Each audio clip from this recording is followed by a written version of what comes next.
Hi friends, मैं गौरव from taxation गुरु। अभी कुछ ही दिनों पहले 79th इंडिपेंडेंस डे को सेलिब्रेट किया गया। इस इंडिपेंडेंस डे पर honourable prime minister Shri Narendra Modi ji के द्वारा जीएसटी को रिफॉर्म करने की बात कही गई। तो जीएसटी को रिफॉर्म क्यों किया जा रहा, जीएसटी में इतने बड़े बदलाव क्यों किए जा रहे हैं?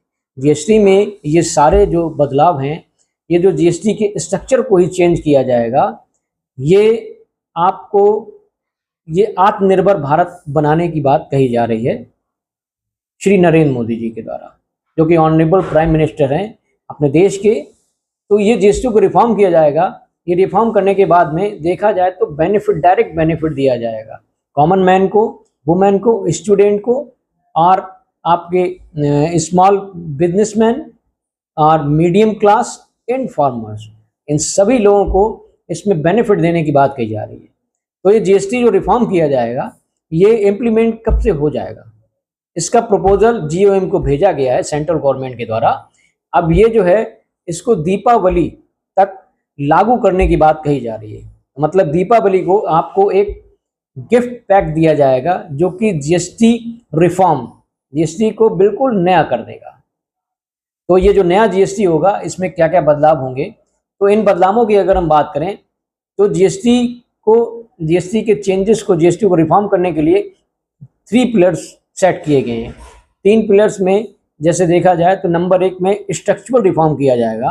नंबर 2 में अगर देखें तो आपका रेट का रैशनलाइजेशन किया जाएगा, रेट में बदलाव किए जाएंगे। तीसरा ईज ऑफ लिविंग, जिसको कि हम ईज ऑफ डूइंग बिजनेस भी देख सकते हैं।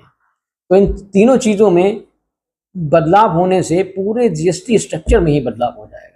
तो ये जीएसटी स्ट्रक्चर में बदलाव करने का मेन कारण ये है कि जीएसटी का सरलीकरण, तो जीएसटी का सरलीकरण करने की बात कही जा रही है। सबसे पहले आज की शॉर्ट वीडियो में आपको स्ट्रक्चरल रिफॉर्म की बात बताऊंगा। स्ट्रक्चरल रिफॉर्म में 3 कैटेगरी को बांटा गया है। 3 कैटेगरी में नंबर 1 आईडीएस का करेक्शन किया जाएगा, inverted duty structure. Inverted duty structure क्या है कि जो आपका इनपुट और आउटपुट का टैक्स रेट है, उसको अलाइन किया जाएगा। उसमें जो इनइक्वलिटी है, जो असमानता है, उसको खत्म किया जाएगा। मान लीजिए आप परचेस करते हैं और आपने रॉ मटेरियल परचेस किया, उसका जो उस पर टैक्स है जीएसटी, वो 18% है।